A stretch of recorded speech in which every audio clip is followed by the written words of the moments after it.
This particular landlord was abusive. He was emotionally abusive. I feel that was the case because what else is he gonna do? It's not like I was living there rent free or I was taking advantage of them.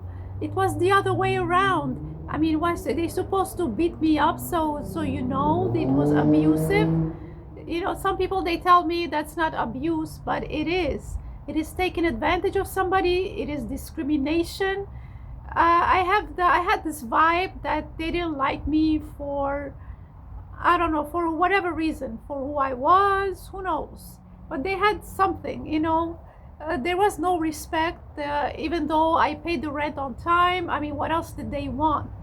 I mean, am I wrong? I mean, let me know in the comments what you think was to be done the right way, because I don't feel I was treated with respect and you know, it's like you're supposed to get treated. This is not how you treat a paying tenant. I paid on time the way they asked me to do it, and I followed their rules, but they didn't accommodate the tenant. And I had to, in a short period of time, I had to live with misery and distress and tension and headaches and constant battle with them and arguments between the landlord and their people. It was a real nightmare landlord. So what I'm saying is not all landlords are like that. Some of them are really nice.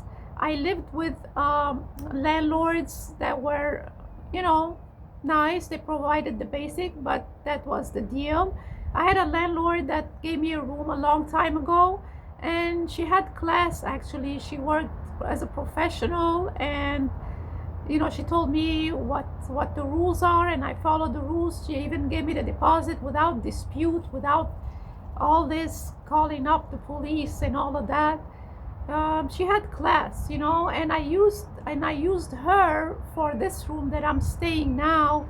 She gave good reference, and she said the only thing you know, that bothers me is the AC when it's really cold. But other than that, I'm very quiet. I don't bother people, and I don't do a lot of cooking. So she did give her good reference. That's why I was, maybe the lady, she thought maybe I should give it a try, and I was able to rent this room that I'm renting now. And I'm hoping everything will stay the same the way we agreed yesterday. And if it does change, we always can communicate without all this battle like a war zone. And yeah, I mean, you should always have a list of questions. You know, if something that you think you can tolerate, you know, you need the basics. The basic is, if I was working from home, if I was on a computer, that would be impossible, because the constant noise, it's like it's you can't concentrate, first of all, and second of all, it's distraction.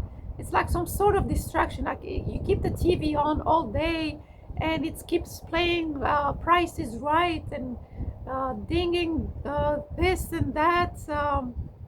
Keep switching channels, and you know, if they had also, they have another TV in the bedroom. So I mean, but anyways, that was in the past. But still, I'm you know, learning from my lesson. And the other reason I was looking at a price range with the 800, I didn't want to go above because I'm taking Uber. So all the places I was looking, they were far away from public transportation, and every time I take Uber, it does cost me, you know, it's like at least $20, so it's like $10 each way, you know, average. So it adds up, because sometimes I have an appointment I have to get to, and if I can't miss it, I have to get to that appointment. So if I'm paying 900, that makes a big difference. So I'm thinking maybe because I was looking at the lower end, this is the type of people, landlords, that are not real landlords. They're trying to rent a room. So my friend called them rookies. So they don't have experience being a landlord, so they don't know. They just have an extra room, and they hoping somebody would come there. Either they're deaf, they can't hear anything, or they just they're just like chaos like them. I don't know who can live in that situation.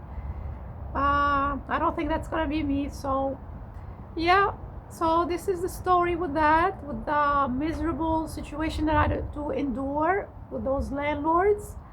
And I wanted to share this with you so you learn that it can be really a nightmare after you move in. So the first 2 weeks is fine, not even 2 weeks, maybe the first week. You know, they're fine, and they, you can see the place is nice and whatever. But later on, as time goes on, um, you know, things change. So you have to put it in writing as much as you can, and all of that, and ask questions. So I hope this was helpful to you as well, and please leave me a comment in the comment section below. And this is what I have for you today. Please put a like and subscribe to my channel, and I'll see you in the next one. Thanks for watching.